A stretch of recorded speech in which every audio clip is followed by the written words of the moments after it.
Welcome, students.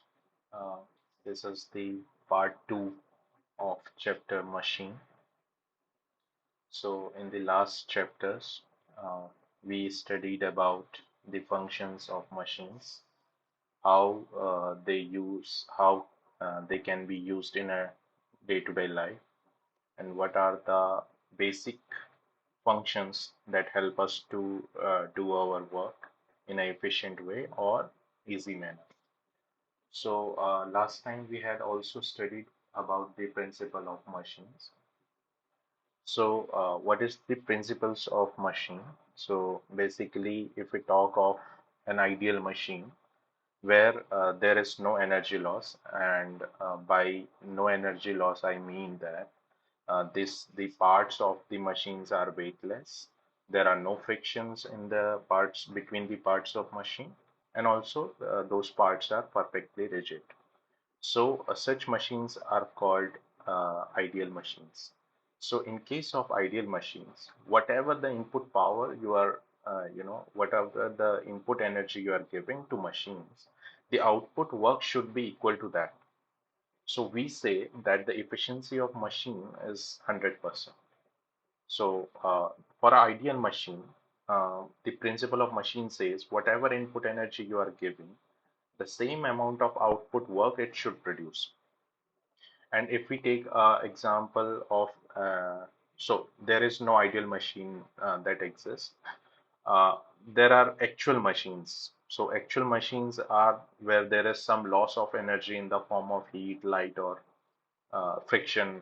In overcoming friction, there may be some loss in energy.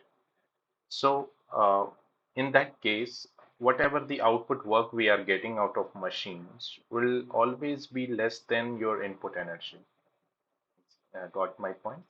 So uh, let us move forward. Uh, how we are going to derive the relationship between efficiency, mechanical advantage, and velocity ratio. So, as you all know, that the efficiency is a parameter by which you know that how good is machine in doing some work. So, if efficiency is 100, that means it can do work more efficiently. Okay. And so the efficiency, if we say efficiency is basically whatever the is the ratio of whatever the work output you are getting out of machine and what are the work that you are doing in machines in order to do the output work. So basic purpose of machine is that you provide less work and you get more work out of it. That is the simple agenda of machines. So as you can see in the ratio that is shown here, it is the ratio of work output by work input. Okay.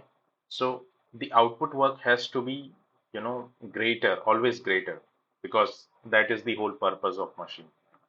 And input work should be less. Okay. That's why you use machines. So machines you can see everywhere. Like for example, your door handle. That is also a machine because it allows you to open the door very easily. Okay, let's work out what is the relationship between efficiency, mechanical advantage, and velocity ratio.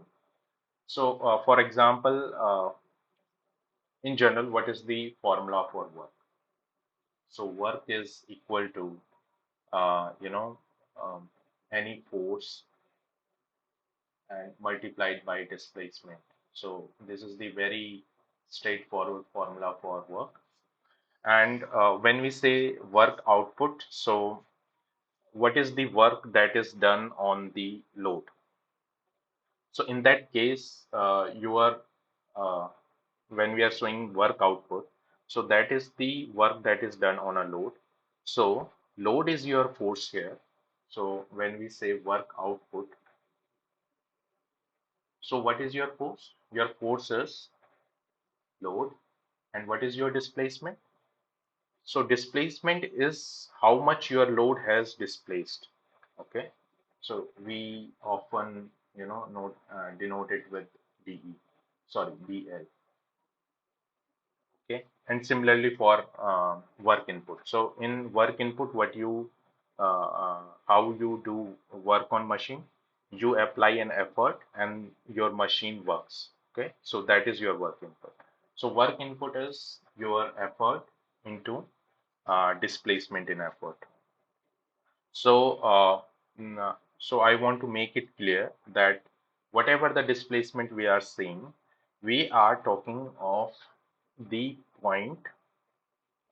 So basically, if there is a fixed point, and uh, we say that here is a fulcrum, and here it is some load is placed, and here you are placing effort. So when we say displacement of load or displacement of effort, we always look at the point where we are applying effort and where this effort force is doing work on a load point. So this is, for example, a load point, and here it is an effort point. So these 2 points are very, uh, these are required to know that what is the displacement. So whatever the displacement you are talking of, you will be talking of the load point.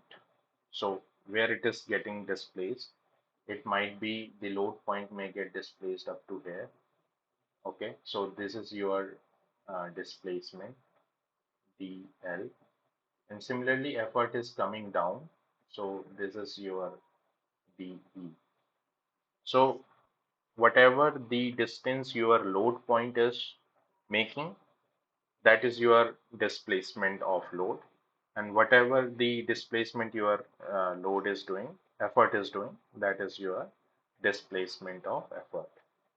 So if it is clear, then mechanical advantage, by definition, you know that it is the ratio of uh, effort by load, है ना? So this effort by load, I have written it like this: mechanical advantage. And dl by de is basically 1 by velocity ratio. So I hope you have understood what is the relation between final efficiency, mechanical advantage, and velocity ratio. So if I want to get some useful information out of this, I will say that mechanical advantage is equal to velocity ratio into efficiency. So this is what it is telling. So it is telling us that for an ideal machine, when the efficiency is 100, your mechanical advantage and velocity ratio will be equal. So these two ratios are just the ratios of similar quantities. So these are constant basically.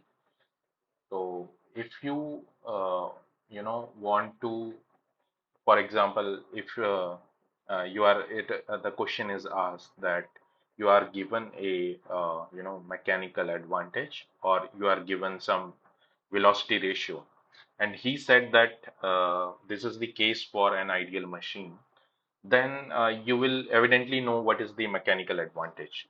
Okay, so I will give some question based on that, so that you will understand what is meant by this relation finally that we are using here.